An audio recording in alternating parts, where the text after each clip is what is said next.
আসসালামু আলাইকুম। আশা করি আপনারা ভালো আছেন। আপনারা সবাই আমাকে অন্যান্য টপিকসের উপরেও সাজেশন তৈরি করতে বলেছেন। তো আজকে বাংলার সাজেশন দিব। যারা প্রাইমারি প্রধান ও সহকারী শিক্ষক নিয়োগ পরীক্ষার জন্য প্রস্তুতি নিচ্ছেন, বাংলাতে কি কি টপিকস পড়বেন এবং কোন বই থেকে পড়বেন আমি বিস্তারিত আলোচনা করব। আমি খাদিজা আক্তার, আমি বিসিএস সাধারণ শিক্ষা ক্যাডারে আছি। আমার চ্যানেলের ভিডিওগুলি ভালো লাগলে সাবস্ক্রাইব করে আমার চ্যানেলের সঙ্গে থাকবেন এবং কমেন্টসে আপনার মতামত আমাকে জানাবেন। প্রাইমারি প্রস্তুতিতে বাংলার জন্য যে টপিকসগুলো আপনারা পড়বেন তার প্রথমে আমাদেরকে একটু দেখতে হবে যে নম্বর বন্টনটা কি। দেখেন, বিসিএস এ কিন্তু অনেক টপিকস, ওখানে 35-এর জন্য পিলিতে পড়া লাগে, আর এখানে আপনারা পড়বেন 25-এর জন্য। আর 25-এর মধ্যে দুইটা পার্টে ভাগ করা যায়, বাংলা ব্যাকরণ আর বাংলা সাহিত্য। তো বেশিরভাগ কোশ্চেন আমাদের ব্যাকরণ থেকে আসবে। তো তুলনামূলকভাবে আমাদের ব্যাকরণটা হচ্ছে বেশি গুরুত্ব দিতে হবে। বাট বিষয়টা হয় কিরকম, সাহিত্যের অনেক সাহিত্যিক থাকে, অনেক তথ্য থাকে, তো এর জন্য সাহিত্যের মধ্যে আমরা হারাই যাই। তো বাংলা পড়তে গেলে কিন্তু আসলে অনেক চ্যালেঞ্জ, আমরা বুঝে উঠতে পারি না কিভাবে একটু বাংলা গুছিয়ে পড়বো, কারণ অনেক পড়া, কোনটা ইম্পর্টেন্ট না, এই জিনিসগুলো নিয়ে অনেক প্যাচ লেগে যায়। তো এই কারণে আমার মনে হয় আপনার স্ট্র্যাটেজিটা কি হবে এইটা আগে আপনাকে প্ল্যান করে নিতে হবে। আজকে আমি আপনাদেরকে সেটাই বোঝানোর চেষ্টা করব যে আসলে আপনি কিভাবে পড়বেন আর কি স্ট্র্যাটেজিতে আপনি আগাবেন। তো প্রথমে আপনার যেটা অবশ্যই পড়তে হবে এই পার্টটা হচ্ছে আপনার এই যে বিগত যে প্রশ্নগুলো আছে বিসিএস প্রাইমারি বা শিক্ষক নিবন্ধনের, প্রাইমারির মধ্যে আবার প্রধান শিক্ষক এবং সহকারী শিক্ষক দুইটা কোশ্চেনই পড়তে হবে। আর হচ্ছে আপনার পিএসসির যে 11-12 গ্রেডের। এখন এইগুলা কিভাবে পড়বেন? এইগুলো আগে পড়বেন না টপিক ধরে ধরে আগে পড়বেন? আগে আপনি হচ্ছে টপিক ধরে ধরেই পড়বেন, কারণ হচ্ছে এইগুলো শুধু পড়লে তো আপনার টোটাল আপনার কনফিডেন্স আসবে না। কনফিডেন্স আসবে দুইটাই যখন আপনি একই সাথে পড়বেন এবং শেষে যে দেখবেন যে আপনার হচ্ছে প্রিপারেশনটা অনেকটা গুছানো হয়েছে। তো টপিক ধরে আগে পড়বো এবং পাশাপাশি প্রতিদিন এইটার থেকে 2টা বা 3টা কোশ্চেন সলভ করব। সেখান থেকে আমরা যখন দেখব যে বাংলার যেই কবি সাহিত্যিকরা আসতেছে বা ব্যাকরণের একটা পার্ট আসতেছে, ওইটা সলভ করব। আপাতত যদি আপনার ওইটা পড়া না থাকে, জাস্ট একবার চোখের দেখায় দেখে যাবেন, ওইটা নিয়ে পড়ে থাকবেন না। জাস্ট একবার চোখের দেখায় আপনি বিগত 1-2টা করে বিসিএস বা প্রাইমারির প্রতিদিন 1-2টা করে সলভ করবেন। ঠিক আছে? আচ্ছা, অনেকের কোশ্চেন থাকে যে বাংলা আগে করব তারপর ইংলিশ আগে করব, এরকম বিষয় ধরে ধরে করব নাকি একবারে করব? আমার মতে আপনি একবারেই করেন, ওইভাবে বিষয় ধরে ধরে পারবেন না। যদি আপনার ওভাবে করে অসুবিধা হয় তাহলে আলাদা আলাদাও করতে পারেন, বাট একবারে করলে হয় কি আপনার হিসাব থাকে যে আপনি কয়টা কোশ্চেন সলভ করলেন, 1টা 2টা 3টা এরকম। আচ্ছা, বাংলা ব্যাকরণের পার্ট দিয়ে শুরু করি। বাংলা ব্যাকরণে আমাদেরকে যে টপিকগুলো পড়তেই হবে সেই টপিকের একটা লিস্ট আমি এখানে আপনাদের জন্য তৈরি করেছি। দেখেন, 15টা টপিক এখানে। ঠিক আছে? এইটা কোনখান থেকে পড়বেন? বাংলা যে 9 ট্রেনের যে বাংলা ব্যাকরণ বইটা আছে, এই ব্যাকরণ বইটা থেকে পড়বেন। এই বইটার বাইরে আপনার কোনো কিছু আসবে না। ঠিক আছে? এই মানে ব্যাকরণ থেকে, যদি ব্যাকরণ অংশ থেকে আসে প্রাইমারিতে, তো ওইটা পড়লেই আপনার এনাফ। এর বাইরে কোনো বই থেকে আপনার কিছু আসলে ওটা পারারও দরকার নেই। আপনি এখানে কিছু বিষয় আছে মুখস্থের বিষয় আর কিছু বিষয় আছে একদম সলিড ব্যাকরণের গ্রামারের বিষয়। ঠিক আছে? এই দেখেন, বিপরীত শব্দ, সমার্থক শব্দ, এইটা কিন্তু এক কথায় প্রকাশ বা বাগধারা, এইগুলো আবার ব্যাকরণ বইতে আপনি পাবেন না।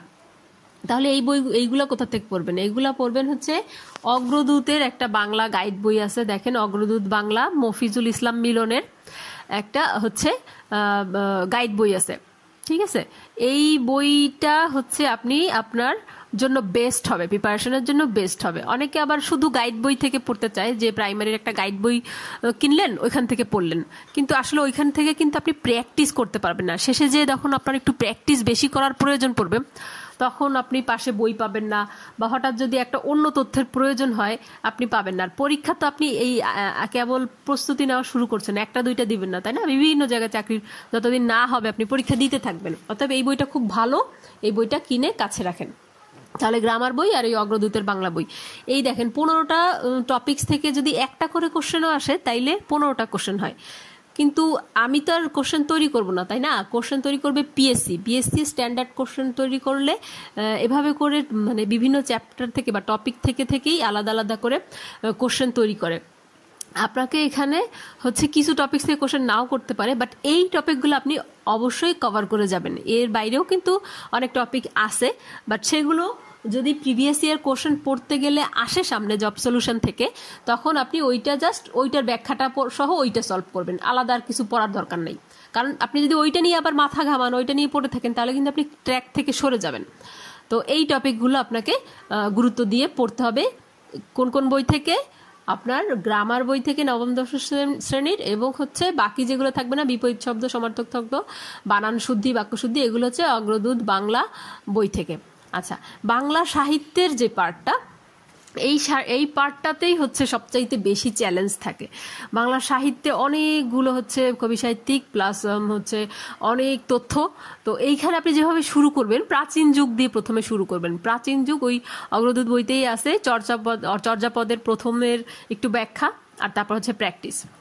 আর বিগত সালের কোশ্চেনে যখনই চর্যাপদের যেটা পাবেন ব্যাখ্যা সহ পড়বেন। এরপর আসেন মধ্যযুগ। মধ্যযুগের এই টপিকগুলো খুব বেশি গুরুত্বপূর্ণ। শ্রীকৃষ্ণ কীর্তন, এটা হচ্ছে মধ্যযুগের প্রথম নিদর্শন, এটা তো অবশ্যই বেশি বেশি ইম্পর্ট্যান্ট। এরপরে দেখেন মঙ্গল কাব্য বা আপনার হচ্ছে জীবনী সাহিত্য, অনুবাদ সাহিত্য, রোমান্সধর্মী প্রণয়োপাখ্যান, এই জিনিসগুলো বেশি ইম্পর্ট্যান্ট। কারণ হচ্ছে এই দেখেন, এই যে অনুবাদ সাহিত্য, আমরা জানি যে মুসলিম সাহিত্যিকরা এখানে সাহিত্যকর্ম রচনা করেছেন। তো এই মুসলিম সাহিত্যিকদের সাহিত্যকর্ম চর্চা, এগুলো সবসময় বেশি ইম্পর্ট্যান্ট।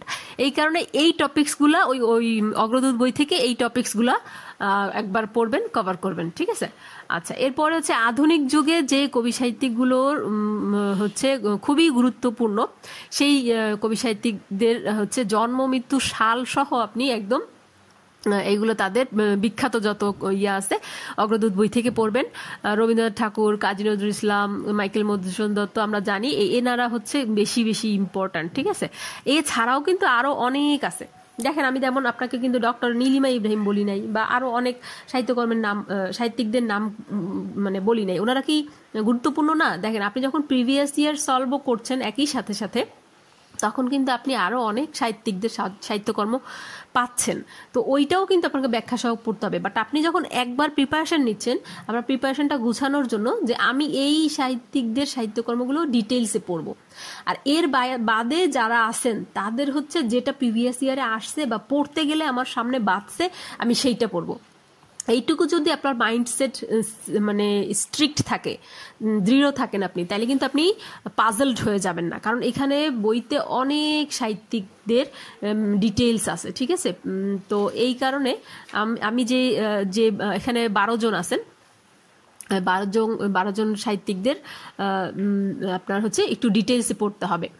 এরপর দেখেন, অন্যান্য কর্মর মধ্যে যেগুলো বেশি গুরুত্ব দিয়ে পড়বেন, সেটা হচ্ছে বিখ্যাত উপন্যাস। এটাও আপনি অগ্রদূত বইতে পেয়ে যাবেন। প্রথম দিকে দেখবেন যে টপিকসগুলো সাজানো আছে সূচিপত্রের ওখানে, বিখ্যাত সব উপন্যাস, বিখ্যাত সব নাটক, বিখ্যাত মানে সাহিত্য বিষয়ক যে গ্রন্থগুলো আছে, তারপরে হচ্ছে ভাষা আন্দোলন ভিত্তিক এবং মুক্তিযুদ্ধ ভিত্তিক গ্রন্থ, এবং তাদের মানে এগুলো, এই দুইটা টপিক্সের উপরে চলচ্চিত্র, সাহিত্যিকদের উপাধি, ছদ্মনাম, এবং হচ্ছে বিখ্যাত কোনো পংক্তি, কবিতার পংক্তি, এবং সেটা কে লিখছে, কে বলছে, উদ্ধৃতি, এই জিনিসগুলো কিন্তু আপনাকে কভার করতে হবে ওই বই থেকে। তো আপনি প্রতিদিন দেখা যাচ্ছে এই সাজেশন ধরে একটা বা দুইটা পড়বেন, এবং তার পাশাপাশি হচ্ছে আপনি ওই যে বিগত বছরের যে প্রশ্ন সলভ করবেন।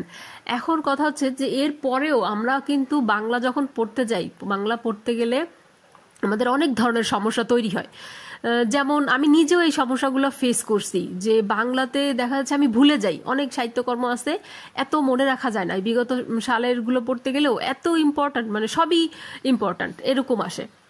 তো আমি কি করছিলাম, একটা রেজিস্টার খাতা মেনটেন করছিলাম, মানে বড় রেজিস্টার খাতা থাকে না, ওই যে ক্লাসে আমাদের স্যার ম্যাডামরা নাম ডাকতো যেগুলা, তো ওই রকম ধরনের খাতা পাওয়া যায়, ঠিক আছে? বা আপনার ওইটাই মেনটেন করতে হবে এমন না, আপনার মন মতো একটা খাতা নিবেন, সেটা পাতলা, বেশি মোটা না, পাতলা খাতায় কি করবেন, এরকম হচ্ছে দাগ টানবেন, দাগ টেনে এক পাশে লিখবেন সাহিত্যকর্ম, এক পাশে লিখবেন প্রকৃতি, মানে ওইটা নাটক না উপন্যাস না কবিতা নাকি হচ্ছে প্রবন্ধ, এই ধরনের প্রকৃতি, আরেকটা হচ্ছে আপনার যে এটার মানে লেখক আলাদা আলাদা করে তো মনে করেন বইতে আসেই, বাট এই সব কিছু পড়ার পরেও আপনি ভুলে যাবেন, যেটা বারবার ভুলে যাচ্ছেন বা যেটা মনে রাখছেন, আপনি জাস্ট পড়ার সময় এক দাগে লিখে রাখবেন, এক দাগে জাস্ট যে ওইটার নাম, ওইটার হচ্ছে প্রকৃতি এবং ওর হচ্ছে জাস্ট যে লেখকের নাম।